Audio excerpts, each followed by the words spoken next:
My name is Kenzie Wells, and I am a senior at Loyola Sacred Heart High School in Missoula, Montana.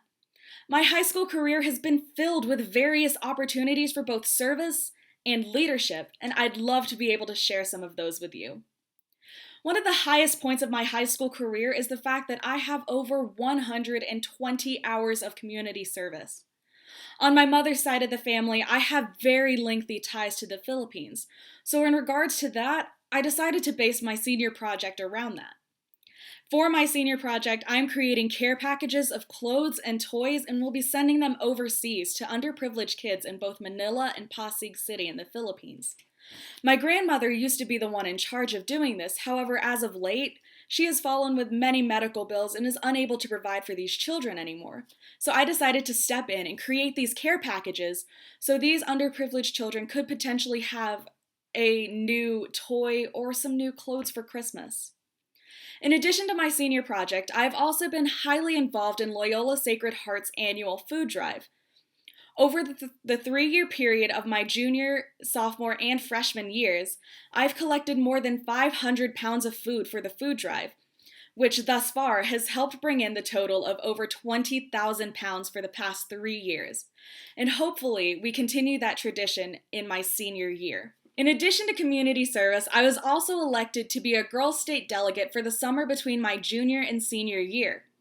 For 1 week, we went to the Montana State Capitol and learned in greater depth how the government on both a city and a state level works. While I was there, I was elected to be co-chair of the Federalist Party, which is one of the two political parties you're allowed to choose from at Girls State. As co-chair, I helped organize the party rally and led the discussion to reform the party platform. In addition to this, I was also gifted the opportunity to debate mock bills on the Senate floor, which has been a dream of mine ever since I was 5 years old. Within the walls of Loyola, I've also held many different positions.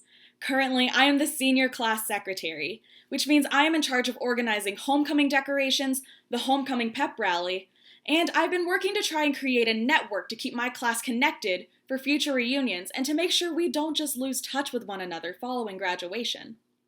In addition to being the senior class secretary, I'm also a senior captain on Loyola Sacred Heart's perennial speech and debate team.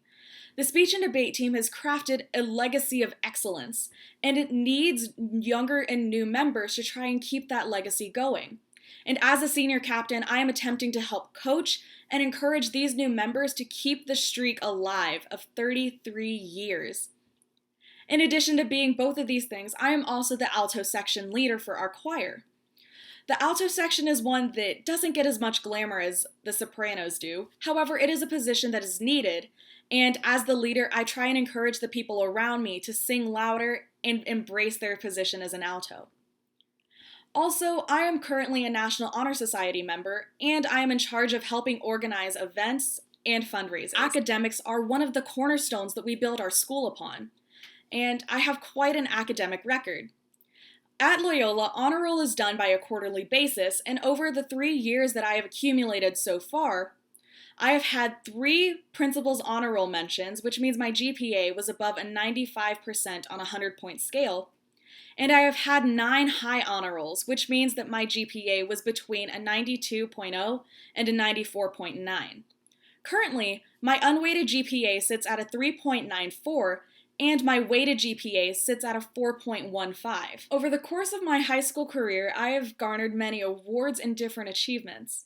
My freshman year, I was given the award for achievement in Spanish 1, the Outstanding Freshman Award for Sacred Heart Singers, which is our choir program, an academic letter, and a selection for Academic All-State for tennis. My sophomore year, this list continued to grow even further. I added the Certificate of Achievement for Contemporary Global Issues, Honors Presidency, and Spanish 2, and also added the Outstanding Music Leadership Award for Sacred Heart Singers and the Incredible Literary Insight Award for Honors English 2. My junior year, this list grew exponentially with the addition of a Certificate of Achievement in Anatomy and Physiology, AP US History, French 1, and Spanish 3. Also, I was gifted the Outstanding Alto Section Leader Award in Sacred Heart Singers, another Academic All-State selection for soccer, and was chosen to be the University of Rochester's recipient for the Frederick Douglass and Susan B. Anthony Award, which is given to a person who demonstrates extreme interest in the fields of history and social studies. Also, in history, I took the AP US History course and test subsequently, and earned a 5 on both. I have been involved in multiple extracurriculars, but the one that I'm currently doing right now is soccer. I'm a 2-year soccer veteran, and I have 2 varsity letters for both of my seasons. The one extracurricular, however, that has been most impacting on my life has been the fact that I'm a member of Loyola Sacred Heart's speech and debate team. And for the past 3 years, I have been one of the top point scorers for the team out of 30 kids. And I also have 3 varsity letters. Out of the 24 tournaments in the past 3 years, I have placed at 22 of them, meaning that I was one of the top 8 competitors to go to that tournament. In addition to both of these, I am also a member of Loyola Sacred Heart's tennis team and am a 2-year veteran there, as well as a 2-time state alternate. At Loyola Sacred Heart, they offer a variety of AP and honors courses, which is a track that I have been on ever since my freshman year. Freshman year, I began in Honors Math 1 and Honors Biology 1, which in that class I was gifted the opportunity of dissecting a cat, which has been somewhat of an interesting experience that has remained with me ever since then. My sophomore year, I added on Honors Chemistry 1, Honors English 2, Honors Math 2, and Honors Presidency. My junior year, we added on even more honors courses by adding Honors Pre-Calculus, which is a dual enrollment course, meaning that I have earned college credits for that course, AP US History, which I earned a 5 on the AP test, Honors English 3, and Honors Spanish 3, which increased my love and fluency of that language. My senior year, I'm currently in AP English 4, and at the end of the year, I plan on taking the AP Literature and AP Language test, and I'm also in Discrete Math and Statistics, which is a dual enrollment course, meaning that I will earn even more college credits there. Historian and author H.G. Wells once said, "Human history, in essence, is the history of ideas." When I was 5, my parents would drive me back and forth to school every single day, with me sitting in the backseat rattling off about some minute detail of the day. One of these days, however, that minute detail became something that was very impacting in my life and something that is still very important to me. Little 5-year-old Kenzie was talking about government and politics. My interest in government began rather early, namely in kindergarten, after my class participated in our own version of the 2004 election. From that day on, little 5-year-old me would sit on the couch in the family living room every single day and watch the local news, even though I barely understood the words that were being said in the reports. The following year, however, disaster struck my sleepy little town of Moss Point, Mississippi. Hurricane Katrina swept through and devastated my community, closing down the school that I attended for almost 2 months.